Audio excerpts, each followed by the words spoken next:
Greetings, my name is Priya. We have now reached a pivotal moment in today's conference as we move towards the formal inauguration of Elevate 2026. To deliver the inaugural address, we are honored to be joined by Shri Bharat Lal Sir, the Secretary General and Chief Executive Officer of the National Human Rights Commission of India.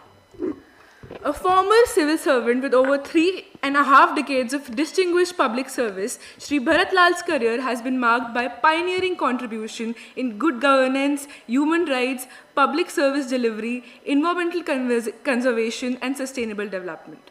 Before assuming his current role at NHRC in July 2026, he served as the Director General of the National Center for Good Governance, where he led several initiatives in public policy and governance reform. Earlier, as the Secretary to Lokpal of India, he played a significant role in strengthening the country's anti-corruption framework. As the founding mission director of the Jal Jeevan Mission, his leadership proved transformative, ensuring access to clean tap water for over 194 million rural households, along with school and daycare centers. Prior to this, he also served as Additional Secretary to then the President of India.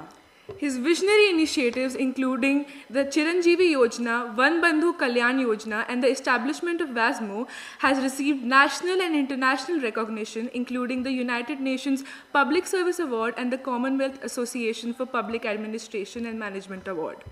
Known for his forward-thinking and innovative approach, Shri Bharat Lal has consistently advanced governance, reforms, digital transformations, and public grievance redressal, while remaining deeply committed to human rights and inclusive development. May I now request Shri Bharat Lal to kindly grace the stage to deliver the inaugural address. I would also like to invite Professor Randeep Guleria to kindly join us on stage to facilitate the speaker.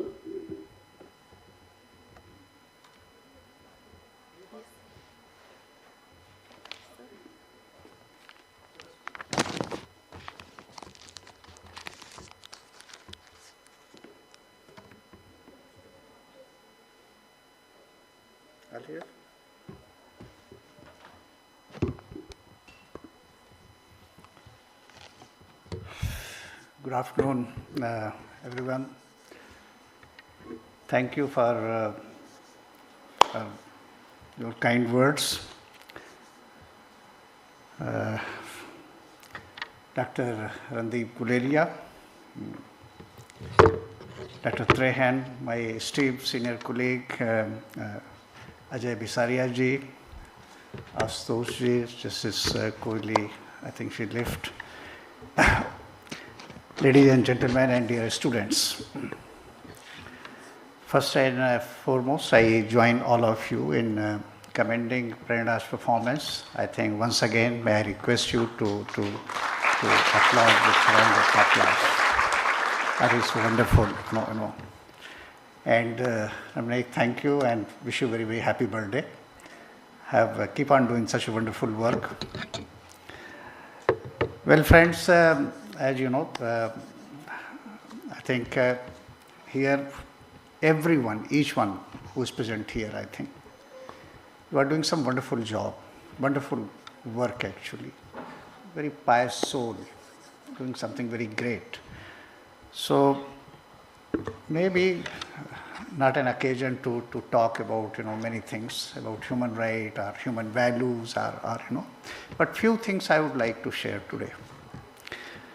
I have a privilege of knowing Dr. Guleria and Astosh Pathak ji, of course Dr. Trehan, everyone. I think what could be better service? Taking care of others, thinking about others. We all have seen that in medical profession or in teaching or, you think about the students, you think about others.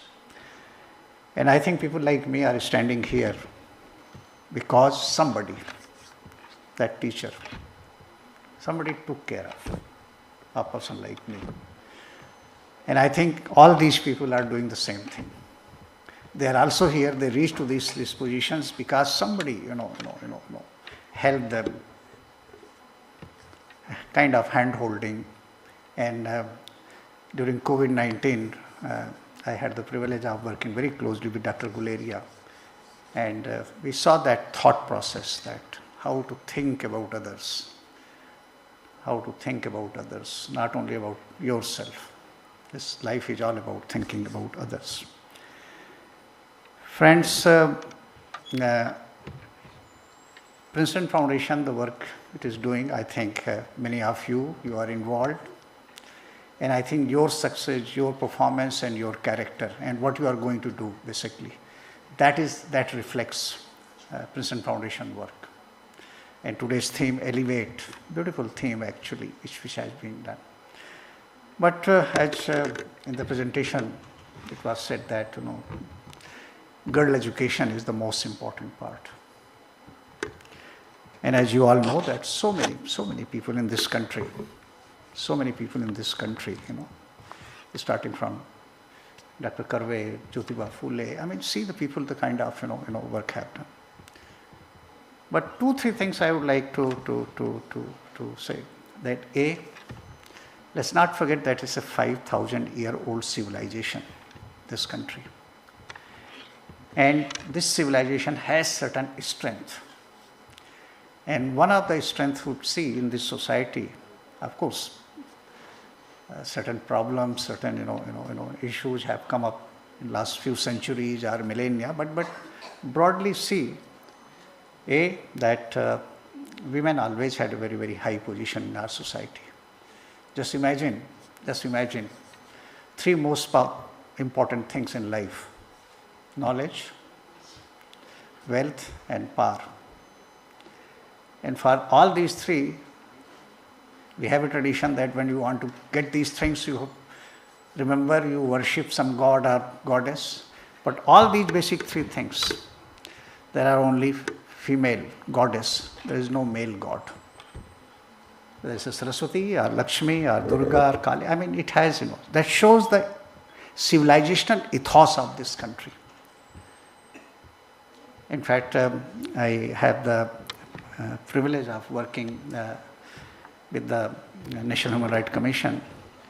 And just think about it, that in 1948, everybody think that human right is something very, it came after Universal Declaration of Human Rights, and especially civilized West, which gave this thought and this thinking and this idea. But see, 1948, when this Universal Declaration of Human Rights, post-World War, so many women, so many children, suffered. But that time, it was the Indian ethos which spoke about equality. The Indian delegation led by Dr. Hansa Mehta, who was professor in MS University, Vadodara, later became Vice Chancellor. Her husband happened to be first Chief Minister of Gujarat, actually. And Dr. Lakshmi Menon, they persuaded, they insisted that in Article 1, this phrase, which the rest of the drafting committee has almost approved it, that all men are born free and equal. It was Dr. Hansa Mehta, Dr. Lakshmi Menon, who persuaded all the delegates to change this all men to all human beings. That all human beings are born free and equal. This is our ethos. She was reflecting Indian ethos. I think this we have to understand. Yes, there have been problems in society. Over the last few centuries, we have developed certain biases, unbiases, prejudices, certain kind of, I think this society also has this resilience, And that's why people like Ram Mohan Roy or Ishwar Chandra Vidyasagar or Jyotiba Phule, I think these people, they came and they are reforming this society from inside. But the best part is that if you see the present. I was working with the Rashtrapati Bhavan, and I had the opportunity to deal with central universities and central institutions. And the data and all those information, I see that 43% STEM graduates in this country are girls. And when Honorable President of India will go in any convocation, almost 95% rank holders used to be girls actually. I think this country is making this progress. It's a closed door meeting. I can share one thing. In 2014, the present Prime Minister, when cabinet was being formed, just see the thought process. He said, I want at least, if not 33%, at least 25% my cabinet women members. And that's how out of 24 plus 1, 25 member cabinet, 6 cabinet ministers were women. See this thought process, as Dr. Guleria mentioned, leadership development in women. In this country at the moment, more than 46% representative in local self-governments are women. 1.46 million women leaders are there. And imagine that 1/3 of the seats which are going to be reserved in next round of election in Assembly and Lok Sabha and Parliament. Just imagine this leader. Responsible and responsive leadership coming from grassroots level. I think these are the some development. If you see the scientific field, you go to administration, you will find that women are coming forward. They are taking responsibilities and they are delivering. And how government just little bit tweaking. In fact, one decision was taken way back in Gujarat, but of course at national level, that all government beneficiary, and one example I'll give, as we know that for Indian women, 2 things very important, house and her home and children education. These are 2 things like core. And one decision was taken actually, just one small decision, which is very big, that government houses, whatever constructed, it will be given in the name of a woman, person of the household actually. And see the dynamics change. 75-76% are sole women beneficiary, and then either joint name actually. These small intervention, this society, this country is moving in this direction. In stamp duty 1% or 2% rebate, it helping actually, helping women empowerment. That is the collective will of the people of this country. That we all have to keep in mind. I mean, take judiciary after public interest litigation and so many judgment actually which help women empowerment, or take the case of transgender, making society much more compassionate, so much more empathy and So I think this country is moving in this direction, that equality, justice, liberty, fraternity, I think really hallmark of our society. And I think equality basically in not only on paper, but it's daily experience. But yes, the reality is even today also. In National Human Rights Commission, we have around 40 plus young professionals. And I was, just a couple of months back, I was reviewing, certain things, about safety and security of women at workplaces and public spaces. And during interaction and this thing, one girl came out, very said, sir, even when we travel in metro, even today, you will find that there are men and boys who will keep on staring at you. This is also reality. And I think this reality, in my opinion, that is one reality we have to address.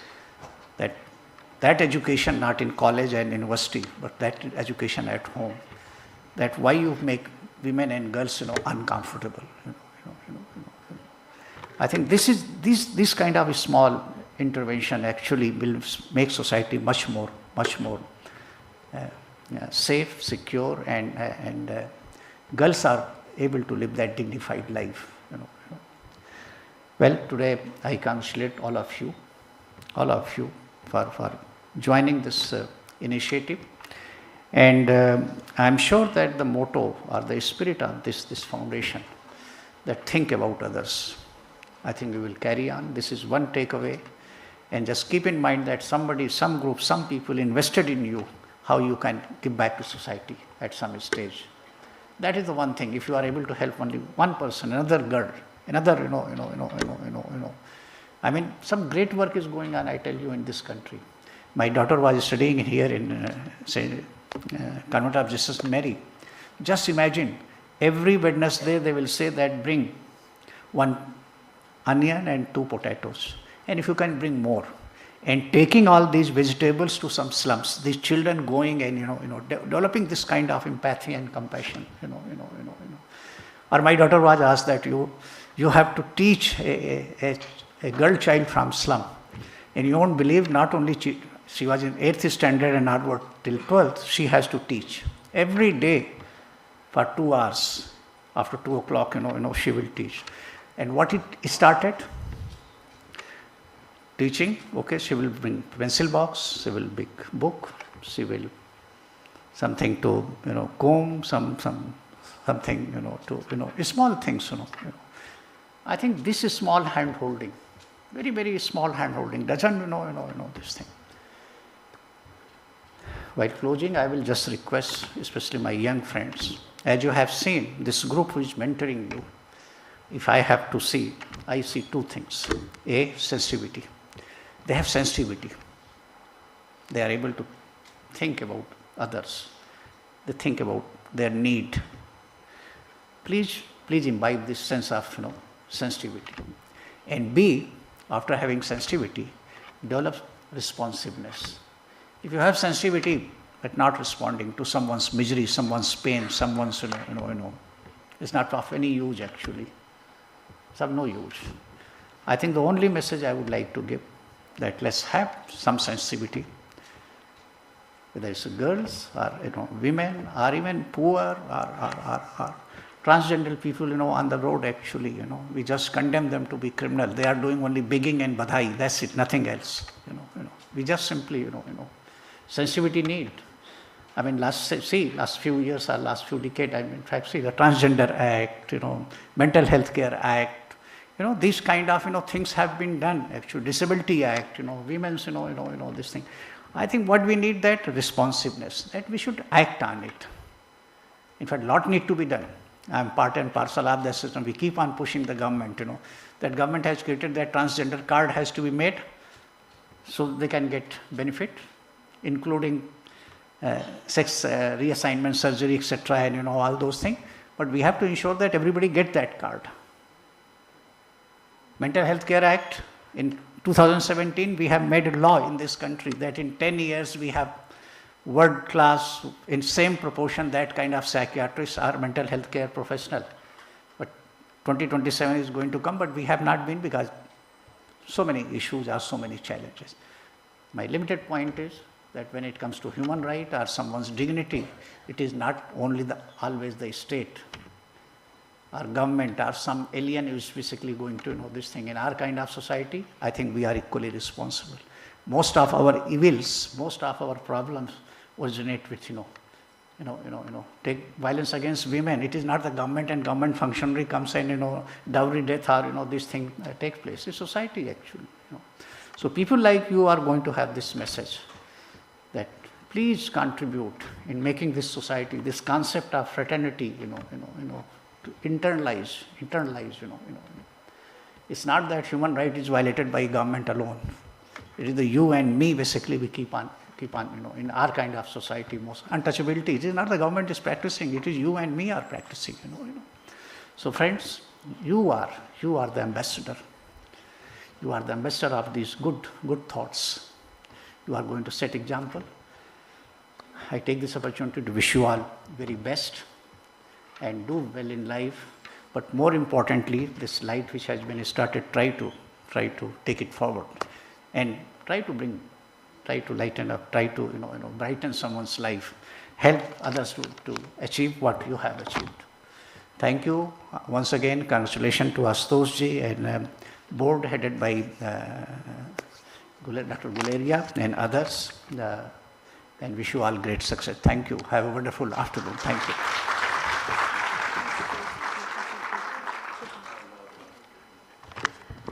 I would like to invite Professor Randeep Guleria, sir, to kindly join us on the stage to facilitate the speaker.